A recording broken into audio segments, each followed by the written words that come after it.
So, welcome Miss Ana. Kamusta ka? Hello, mabuti naman. So, for today, explore natin yung mga procrastination habits na meron ka kaya nandito. So, what have been you putting off lately? Ayan, maraming mga works na delay. Minsan, hindi na talaga nagagawa at hindi na rin napapasa. Ang problema lang nun, hindi lang ako yung hindi lang ako yung nadidihado. Kasi minsan, grupo siya. Kaya, yun, nagigilty ako pa sa mga grupo ko. So, paano nakaka-apekto po yung procrastination sa buhay niyo? Well, imbis na matapos ko yung mga bagay ng maaga, kasi mahaba talaga yung oras na dapat na magagawa ko pa siya eh. Kaso talagang di ko mapigilan mag-scroll. Ang nakikita ko yung cellphone ko, gusto ko na lang mag-scroll, diba? Kaya, tapos maalala ko yung mga gawain ko last minute na parang ganun mga bagay. Parang hindi siya effective. Parang lahat na nagagawa ko mga low quality na lang. Okay. So, for this one, mag-identify tayo ng mga distorted thinking patterns. So, I will explain you or which one, you will pick which ones for this resonates to your habits.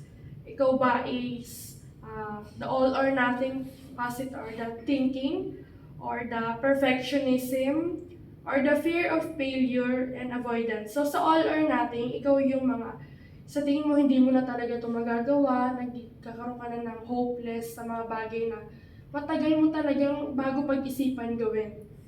So sa perfectionism naman, kaya mo siya dinidelay kasi sa tingin mo hindi magiging perfect yung kakalabasan, hindi siya ayon dun sa expectation mo. And then sa fear of failure naman, sa tingin mo babagsak ka kaya hindi mo ginagawa. Parang somehow related din siya dun sa perfectionism. And then sa avoidance, tinatalikuran mo na lang yung mga bagay na sa tingin mo nakapagpa-stress sa'yo.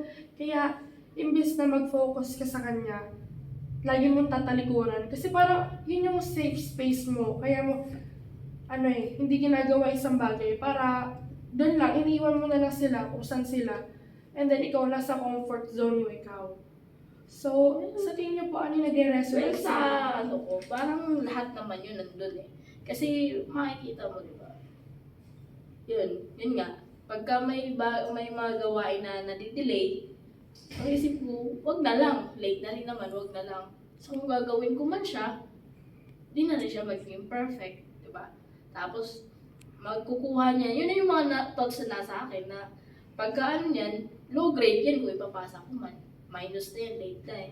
But then, at the end, sasabihin ko pa rin, I'll do it later. Kaya, malala na talaga yung pagiging procrastinator ko kasi ganun na talaga yung nasa isip ko. So, you think you resonates all of the above? Yeah, all of the above pagkakaano. So, that makes sense. So, move forward naman po tayo sa mga behavioral techniques. And then, we break down natin into smaller pieces lahat ng procrastination habits nyo. Okay, so, for example po, bigay po kayo ng specific na situation na i-apply procrastination. Bawa, meron akong deadline. Yung kadalasan deadline, 11:59 p.m., di ba? Sabado. Siyempre, dami kong oras. Buong isang linggo, parang ang dami kong oras. Pero, nasaan ako? Hindi, 11:59 pa lang yun, Sabado. So, gagawin ko yan siya ng mga Sabado ng 10 p.m. Kaya, tapos yung mag-scroll na ng cellphone, nood ng video, yun lang.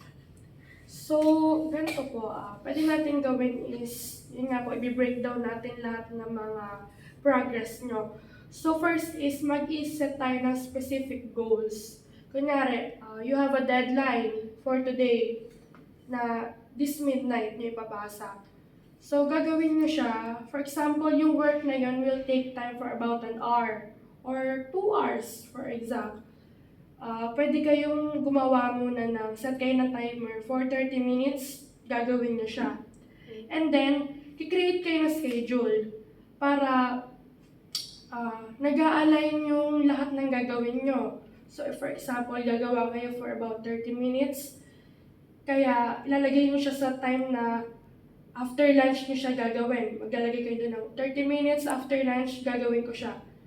And then, mag-implement kayo ng rewards. So, after nyo mag-set ng time for that work, lalagay nyo siya sa schedule, and then mag-implement kayo ng reward. So, sa reward na yon, di ba, na-set nyo na yung time, and then na-schedule nyo na siya, and then mag-reward kayo. After nyo magawa yung, matapos yung 30 minutes, pwede kayo mag-spend ng 10 minutes, do anything you want. Yung satisfactory, para hindi kayo na lulunod sa isang bagay na hindi nyo talaga gustong ginagawa. So, doon nagkakaroon ng higher intense procrastination talaga sa mga bagay na hindi nyo gusto. So, pag tuloy-tuloy nyo ginagawa isang bagay, nagkakaroon kayo ng delay. For example, doon nga po sa homework nyo na compose siya na 2 hours, and then straight kayo 2 hours nakatitiglan doon sa homework nyo na hindi nyo ma-figure out. So, mas lalo kayo na burn. Mas lalo kayo nag-strain din sa bagay na hindi nyo ma-figure out. So, i-break down natin siya 30 minutes muna, and then 10 minutes na pwede kayo mag-YouTube, games, and then tsaka kayo ulit babalik din for another 30 minutes. Okay po? Okay, okay. So, para hindi po kayo na feel nyo na-pressure kayo na kailangan matapos nyo agad yung bagay. Na kailangan yung ipasa. So, in that point, mapapasa nyo siya within the day or that time na nakaset sa schedule nyo na hindi kayo na-pressure. So, di ba? Na nilesen natin yung habits natin sa procrastination. Okay po? Tapos, doon naman po sa homework nyo, monitor nyo na araw-araw niyo siya gagawin. Kunyari, may homework kayo for today, tomorrow, or for the whole week, meron kayong 3 homework. Magkaroon kayo ng progress na, sulat kayo na may nagbabago sa sarili niyo na napapansin niyo. Yes. Na nababawasan yung imbis na, kunwari, meron pa kayong gagawin, dahil nga nalunod kayo doon sa paggawa doon sa 2 hours, tuloy-tuloy, kayo nakaupo lang doon sa homework niyo.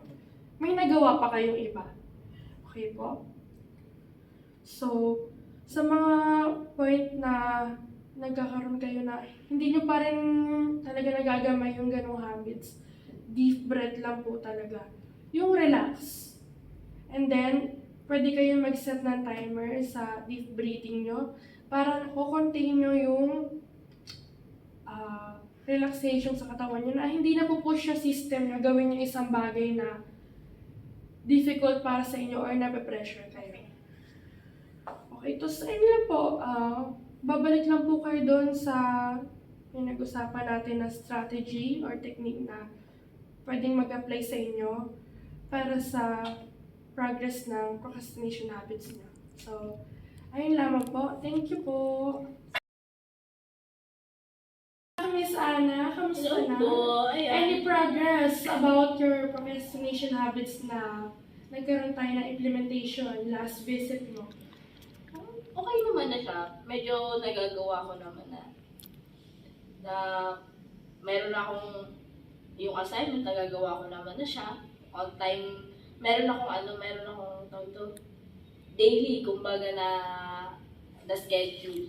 Tapos, inaano ko yan, chinecheck ko pag nagagawa ko na yung mga bagay na yun. At saka, medyo, nalilesen na rin din talaga yung pagsusurf sa social media kasi may time ako sinusunod.